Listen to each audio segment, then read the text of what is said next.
Hello guys! Dito na naman kami, gumala na naman. Si Ate Beth at si Grace sinita ng pulis.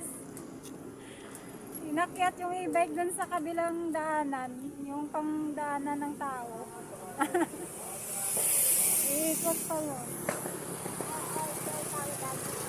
Pabalikin sila ng pulis kasi bawal doon.